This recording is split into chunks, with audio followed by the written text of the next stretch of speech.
हिंदी की कृष्ण भक्ति शाखा के कवियों में सूरदास का नाम सर्वोपरि है। सूरदास का जन्म सन 1478 में मथुरा के निकट सनकता या रेणुका क्षेत्र में माना जाता है। सूरदास महाप्रभु वल्लभाचार्य के शिष्य थे। इनका निधन पारसौली में सन 1583 में माना जाता है। कुछ लोगों का मानना है कि सूरदास जन्मांध थे। सूरदास के 3 ग्रंथों सूरसागर, साहित्य लहरी और सूरसारावली में सूरसागर सर्वाधिक प्रसिद्ध है, जिसका आधार श्रीमद् भागवत है। सूरदास ने अपनी रचनाओं में कृष्ण की विविध लीलाओं का वर्णन किया है। सूरदास वात्सल्य रस के सम्राट माने जाते हैं। सूरदास ने ब्रज की लोक प्रचलित भाषा को अपनी रचनाओं का आधार बनाया है। नमस्कार, मैं मिस कनकलता झा। बच्चों, आज आप लोगों के लिए जो पाठ लेकर उपस्थित हुई हूँ वह है सूर के पद।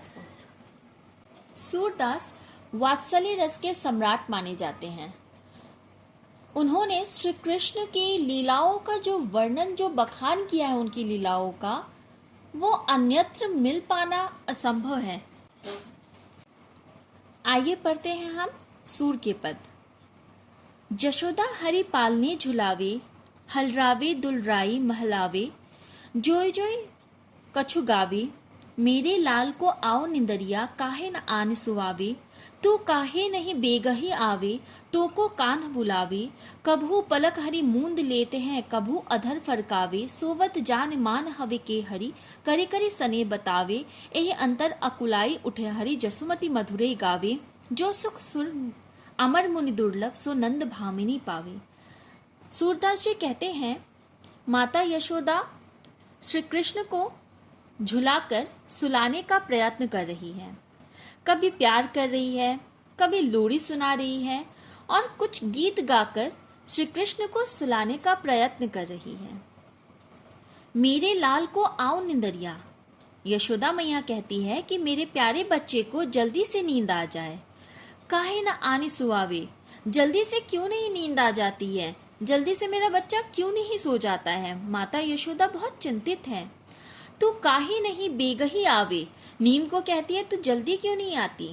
जब भी माँ बच्चों को सुला रही होती है तो इस तरह के प्रयत्न, लोरी गाकर हो, नींद को बुलाने की प्रक्रिया हो या क्रिया हो, ये सब माँ बहुत अच्छे तरीके से करती है बच्चों को सुलाने के लिए।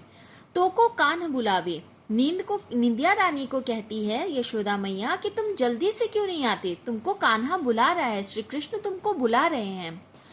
कभू पलक हरि मूंद लेते हैं, कभी श्री कृष्ण अपनी आंखें बंद कर लेते हैं, कभी अपने होठ हिलाने का प्रयत्न करते हैं।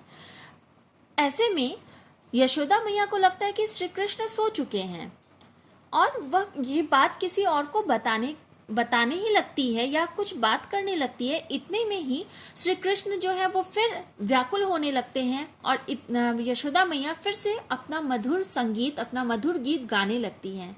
सूरदास जी कहते हैं, जिस सुख को प्राप्त करने के लिए बड़े बड़े विद्वान, बड़े बड़े देवता जो है वो वंचित रह जाते हैं, इतनी तपस्या, इतने तप करने के बाद भी जो सुख जो है वो बड़े बड़े देवताओं को, बड़े बड़े ऋषि मुनियों को प्राप्त नहीं होता, वो यशोदा मैया को, वो नंद की भामिनी को यानी नंद की पत्नी को बड़ी ही आसानी के साथ प्राप्त हो जाता है।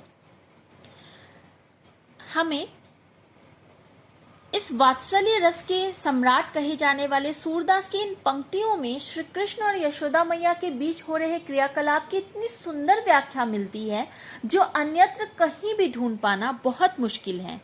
यहाँ कुछ कठिन शब्द हैं, जैसे कि निंदरिया अर्थ है नींद, अधर अर्थ है होठ।